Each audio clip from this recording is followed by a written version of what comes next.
Fala galera, aqui é o Alenart e este é o canal Leidos e hoje iremos explorar o filme Os Observadores, lançado em 2024, especialmente suas incoerências. E olha, eu vou te dizer que tem bastante, hein? Pra quem não sabe, este filme é dirigido por Ishana Night Shyamalan, fazendo sua estreia na direção de longas. E sim, ela é a filha do M. Night Shyamalan. Será que ela manda bem na direção? Isso e muito mais você confere agora. Vale destacar que terá spoilers neste vídeo, então esteja avisado.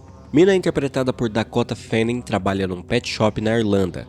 Um dia seu chefe lhe pediu para levar essa ave chamada guaruba, que pelo que eu vi é uma espécie nativa do Brasil. Mina teria que passar pelo interior da Irlanda para levar o animalzinho até o zoológico, que seria o destino final. Ok, ela faz isso, mas no caminho acaba passando por uma área de floresta em que seu carro simplesmente para de funcionar.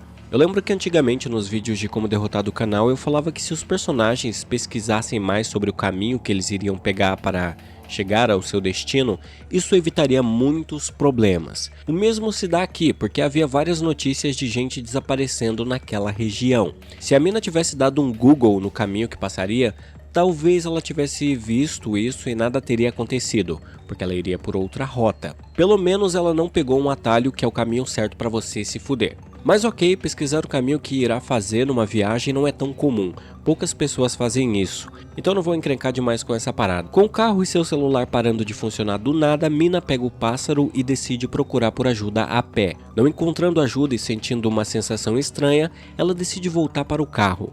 Mas cadê o carro? Será que alguém roubou? Se fosse no Rio de Janeiro, daria para ela ter sido roubada nesses 3 minutos que ficou longe do carro. Mas como não é, foi outra coisa que aconteceu. De repente, uma revoada de pássaros voa sobre a protagonista, o que também transmite uma sensação de mau agouro.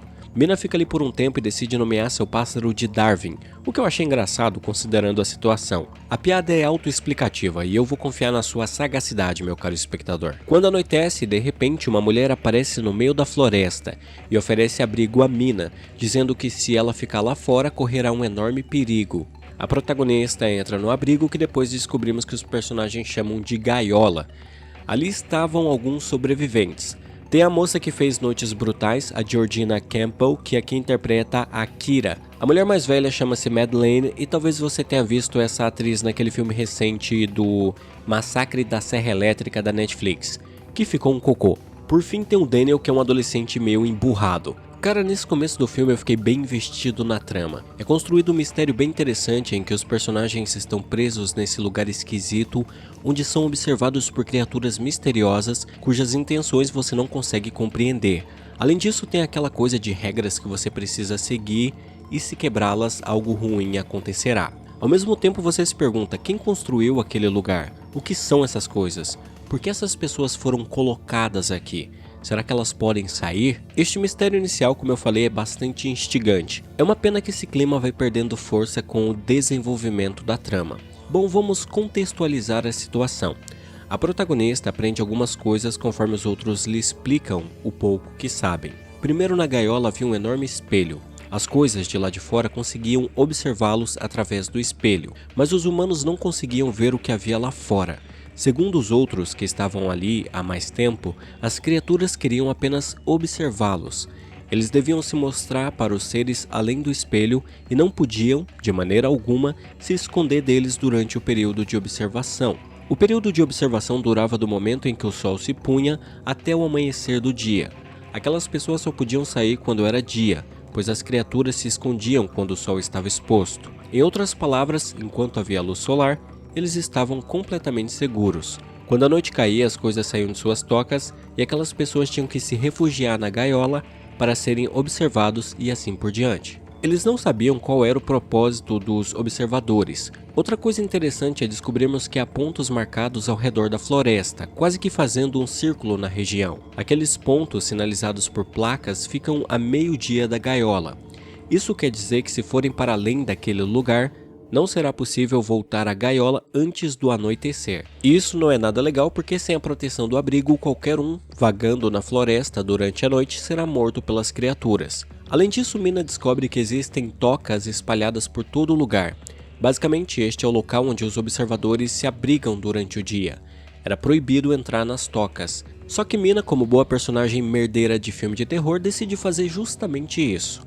Ela entra em uma das tocas com a ajuda de Daniel. No lugar dominado pelas sombras havia vários itens perdidos, dentre eles, os mais destacáveis são uma filmadora e uma bicicleta, itens que Mina leva consigo para a superfície. Antes de deixar a toca, no entanto, ela sentiu a presença de um dos observadores, o que a deixou aterrorizada. Mina diz que poderia usar a bicicleta como um meio de transporte para ir para além dos pontos de não retorno mais rápido e deixar a floresta antes que anoitecesse. Madeleine não está muito convencida disso, no entanto. Mas agora uma coisa que não faz sentido na história, e nunca é explicado bem, é como o efeito sobre os eletrônicos funciona. Nós vimos que quando Mina chegou na floresta, seu carro e celular pararam de funcionar. Legal, mas de algum jeito a energia funciona dentro do abrigo. É sugerido que alguém chamado professor que tinha preparado o abrigo arranjou alguma fonte de energia que funcionava dentro do lugar. Mas nunca é explicado por quê. E isso torna a coisa toda muito incoerente, porque eles utilizam a filmadora que Mina pegou na toca como uma câmera de vigilância para verem como os observadores são. E daí eles deixam a câmera do lado de fora, acoplada a um fio, pelo qual as imagens são transmitidas para a TV. Se os eletrônicos funcionassem apenas dentro do abrigo, eu aceitaria melhor. Mas o fato da filmadora continuar funcionando mesmo lá fora, me pareceu muito incoerente. Quer dizer, por que seja lá o que afetou o carro e celular da protagonista, não afetou aquele dispositivo eletrônico? Porque a fonte de energia é diferente? Enfim, sem nexo. Naquela noite todos acham estranho que os observadores não tenham aparecido ao anoitecer. De repente alguém bate à porta. É um homem, dizendo ser o noivo de Kira. Este personagem aparece no começo do filme, fugindo das criaturas.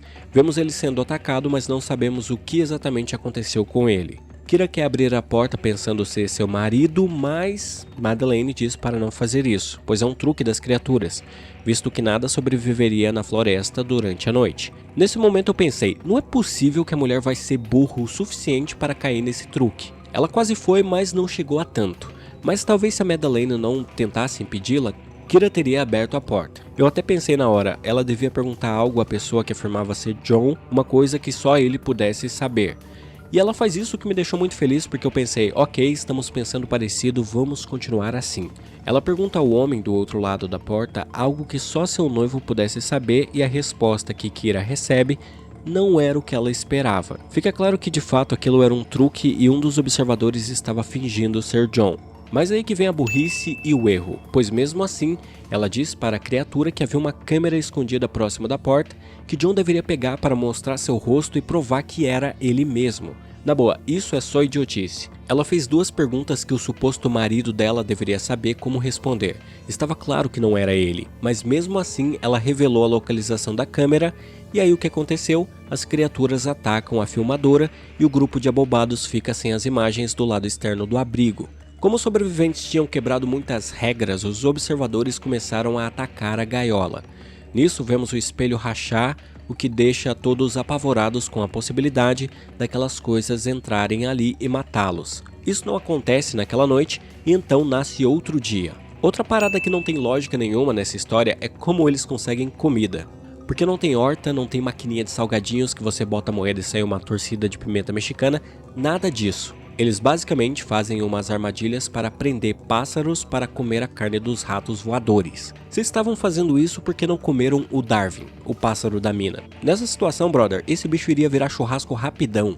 Mas o mais bizarro é que no filme vemos eles pegando um pássaro por dia. Como raios isso daria para 4 pessoas? Especialmente considerando que, tirando a protagonista, os outros estavam ali há meses. Era para eles estarem esqueléticos, completamente famintos. Mas até que eles parecem bem de boa. Tem até uma cena em que Madeleine briga com o Daniel porque eles estão alguns dias sem comer, visto que o rapaz não estava conseguindo capturar mais pássaros ou algo assim.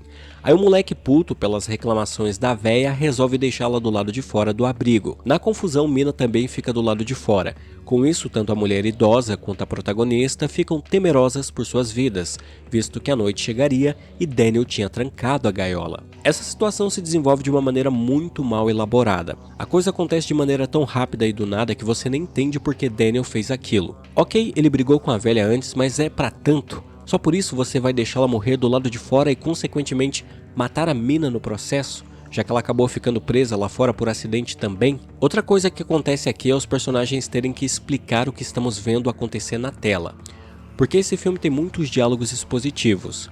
Quando a Madeleine e a Mina estão do lado de fora, à noite, a velha diz: precisamos nos esconder, porque se as criaturas perceberem que estamos aqui, morreremos. E cara, eu entendi, não precisa falar como se eu tivesse o QI de uma gelatina. Não só aí, como em vários momentos os personagens falam o que estão fazendo, sendo que não era nem um pouco necessário. E no fim, para convencer Daniel a deixá-las entrar, Mina faz um discurso sobre como ela causou a morte da própria mãe, sem querer, numa batida de carro, e isso a deixou com uma culpa que a devora por dentro. Ela diz que se Daniel as deixasse morrer também teria que lidar com a culpa ou algo assim, e daí ele deixa as duas entrar. Bom, a primeira coisa que aquelas 3 mulheres deveriam fazer seria jogar aquele moleque pro lado de fora, porque estava claro que ele era meio bilu-teté das ideias. Deixar pessoas pra morrer por uma discussão é um pouco too much, né, amiguinho? Mas elas não fazem isso. Um problema que esse filme tem, além das situações mal desenvolvidas em algumas cenas, são os diálogos chechelentos. Tipo o que eu acabei de mencionar, em que a mina faz aquele discurso. Cara, ficou muito cafona. E cafona é uma marca do M. Night Shyamalan. Talvez a filha esteja tentando seguir os passos do pai nesse quesito. Mas é diferente, porque o Shyamalan pai é cafona de um jeito legal, e aqui só ficou meio constrangedor mesmo os diálogos. Depois Madeleine resolve só agora revelar uma informação muito importante. Ela estava naquela floresta há mais tempo e desse modo ela diz que viu uma das criaturas, um dos observadores com seus próprios olhos. Segundo ela, aquelas criaturas eram seres de mitologias antigas, capazes de mudar de forma. Humanos os conheciam por muitos nomes, só que em resumo podemos chamá-los de fadas.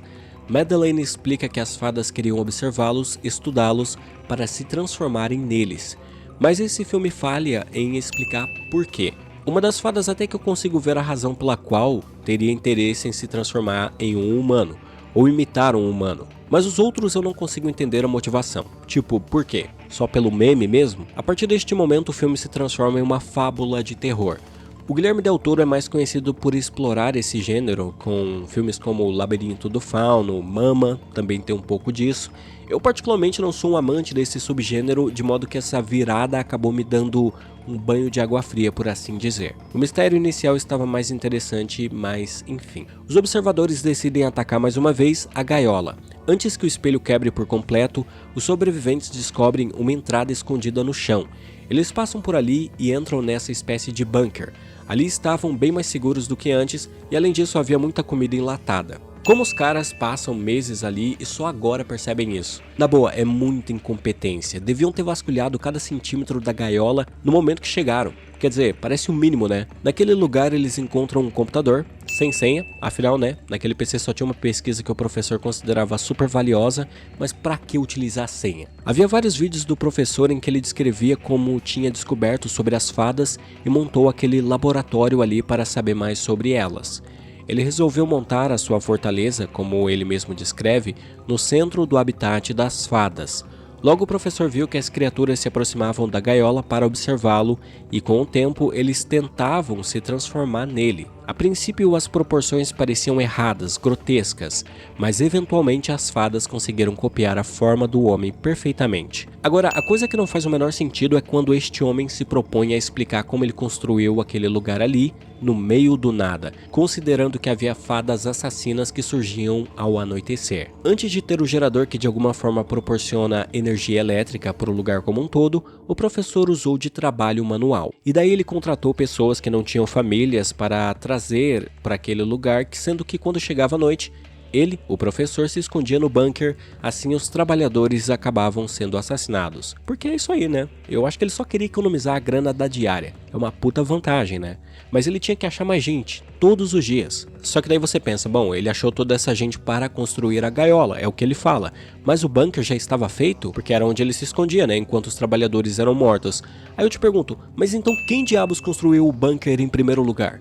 Fora que a logística de ter que sempre arrumar pessoas sem família e desesperadas para trabalhar por um dia é meio insana, né? A gaiola ia demorar mais do que as pirâmides do Egito para ser construída. E é óbvio que isso ia acabar chamando a atenção de alguma forma. Você não simplesmente constrói algo no meio da floresta fazendo um monte de pessoas desaparecerem a cada dia de trabalho sem ninguém notar isso. Outra coisa, faria muito mais sentido esse calango ter construído a parada na beirola da floresta, porque as fadas não podiam deixar a floresta. Ele podia usar até os mesmos trabalhadores todos os dias fazendo isso, porque antes que anoitecesse, eles poderiam só ir embora para casa, visto que estariam próximos da zona segura. Eu acho que o cara só não queria mesmo pagar a diária pra ninguém. Sério, não tem a menor lógica ele ter construído a gaiola no centro do habitat. Ah, mas vai que as fadas só se reuniam no centro, por isso ele queria colocar a parada lá. Isso não faz sentido porque o cara que a gente viu morrer no começo estava bem longe do centro e as criaturas foram rapidinho atrás dele. Elas iriam em qualquer lugar em que os humanos estivessem, independente se fosse no centro ou na beirola, enfim. O cara matou mó galera à toa, olha que cagada. Em outro dos vídeos que havia no computador, o professor também afirmou ter achado uma fada diferente das outras. Ele conseguiu se aproximar dela. Ele queria usar o poder daquela coisa para enganar a morte, embora por enquanto não fique claro o que ele queria dizer com isso. Porém, eventualmente ele percebeu que isso era doideira e viu que o melhor seria dar fim àquela coisa e encerrar o projeto. Ele planejava matar o observador do qual se aproximou e depois tirar a própria vida. No final do vídeo ele fala que se alguém chegasse ali, o jeito de sair da floresta seria utilizando o barco que ele tinha deixado em um lugar X, próximo a onde a revoada de pássaros voa para deixar a floresta, porque aparentemente os pássaros faziam isso todo final de dia. Beleza, seguindo as instruções, o grupo faz o caminho para sair da floresta. A mina solta o Darwin de dentro da gaiola, perto do ponto de não retorno, para que ele mostrasse o caminho. O que eu não sei se faz sentido, mas a esta altura eu não me importo. No meio do caminho, Madeleine para um pouco para contar uma historinha, dizendo que no passado, homens e fadas viviam em harmonia. Os homens adoravam as criaturas como se fossem deuses, mas eventualmente começaram a temer o poder das fadas e começou uma batalha entre os humanos e os seres sobrenaturais. Eventualmente nossa espécie venceu e aprisionou as fadas naquele lugar, fazendo com que elas nunca pudessem deixar a floresta. Mas você está aqui pelas decisões idiotas, pelas burradas, pelas atitudes merdeiras. Então deixe-me contar sobre quando todos estão perto do barco, prontos para irem embora. Já havia anoitecido e eles tinham pouco tempo. Daí o Daniel vê o John, que lembremos era um noivo da Kira, e ele vai tentar ajudar o cara. Mas daí você pensa, cara, isso deve ser uma fada fingindo ser o John. É óbvio que o cara não sobreviveu todo esse tempo sozinho na floresta. Só que esse moleque tapado nem sequer cogita isso, e daí ele morre que nem bosta tentando ajudar o cara que na verdade era uma fada. As outras 3 mulheres pegaram o barco e foram embora, enquanto viam as fadas olhando para elas, sem nada poder fazer, pois não podiam cruzar aquele limite, e nem nadar na água porque são fadas europeias, e europeu não gosta de água. No final ainda tem uma reviravolta, porque a mina vai no escritório do professor numa universidade para atender a um último pedido que ele tinha feito em um dos seus últimos vídeos. Ele disse para ela ir no escritório dele destruir toda a pesquisa que ele fez, pois isso era muito perigoso e ninguém mais poderia saber e tal. Cara, se fosse eu, depois de fugir da floresta, eu iria pra minha casa assistir Naruto, mas beleza, ela vai. Aí ela encontra alguns arquivos que falam sobre hibridização entre humanos e fadas. Aparentemente, humanos e fadas tiveram filhos no passado, o que deu origem a criaturas diferenciadas. Elas não eram aceitas nem pelos humanos e nem pelos observadores. Mas, resumo da ópera, Mina percebe que Madeleine era uma fada o tempo todo, uma mestiça meio humana, meio fada. Ela se juntou a eles fingindo ser humana para escapar da floresta. Por ser parte humana, ela podia sair no sol, e por ser parte fada, ela podia se transformar em qualquer criatura. Mina percebe que a farsante assumiu a forma que era da falecida esposa do professor. Por isso antes ele disse que com o poder das fadas poderia enganar a morte. A esposa dele tinha morrido e daí quando ele conheceu aquela criatura mestiça, esperou que ela pudesse trazer sua esposa de volta. Meio burro, cara, porque é óbvio que só porque a coisa poderia se transformar na esposa dele fisicamente, isso não significava que ela seria a esposa falecida em sua essência. Aparentemente, quando o professor percebeu isso, ele decidiu acabar com a observadora e com sua própria vida.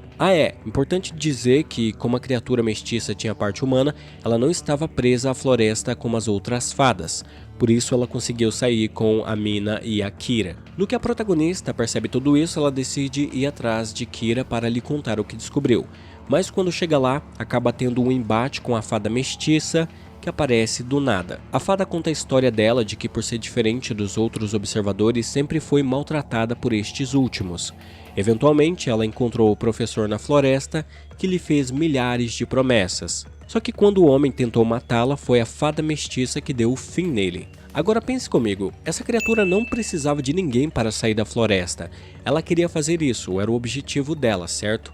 Acontece que ela não estava presa, porque o feitiço que prendia as fadas não fazia efeito nela. Então não precisava que ela participasse de todo aquele joguinho ao lado dos humanos. Todo o plot não faz sentido, e pouco antes a mina queria encontrar a Kira para dar fim à fada que escapou. Mas eu te pergunto, por quê? Tipo, o que ela poderia fazer? Ela não queria dominar o mundo, nem matar todos os humanos, ela só queria ser livre. Ok, a mina não tinha como saber disso, mas sério, ela achou que uma fada ia destruir o mundo? Bom, no final a humana e a fada se entendem. Mina explica que a fada era parte humana porque apesar de ser diferente, ela não sabia que tinha sangue humano, e daí a criatura simplesmente vai embora viver a vida dela e é isso. A protagonista vai falar com sua irmã após muito tempo, pois ela não falava com a irmã devido à culpa que sentia por ter causado o acidente que matou a mãe delas. Ela aceita enfrentar seu passado doloroso e reatar seus laços com a irmã. Mina também diz que sentia que a fada ainda a rodeia, assumindo formas diferentes, sempre a observando de longe. Não fica claro porquê, mas pareceu que era mais uma coisa de afeto. Não pareceu ameaçadora essa vigilância. No mais, conforme eu disse antes, eu achei o começo do filme bem interessante. No entanto, sendo o primeiro projeto da diretora, fica claro que a falta de experiência cobrou seu preço. Porque várias cenas que deveriam ser tensas não têm impacto.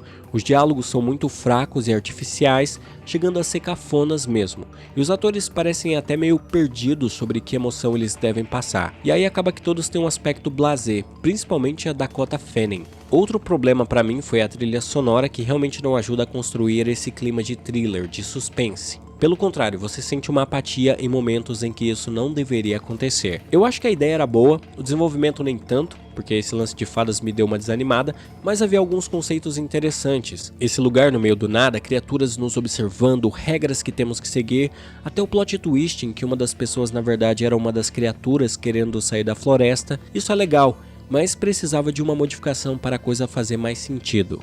E principalmente ter uma ameaça maior, porque como vimos a fada saiu da floresta, mas você pensa, ok, e o que ela pode fazer sozinha? Bom, enfim, se você chegou até aqui, deixe seu like, inscreva-se no canal e comente qualquer coisa para dar aquela força. No mais é isso por este vídeo, nos vemos no próximo e tchau!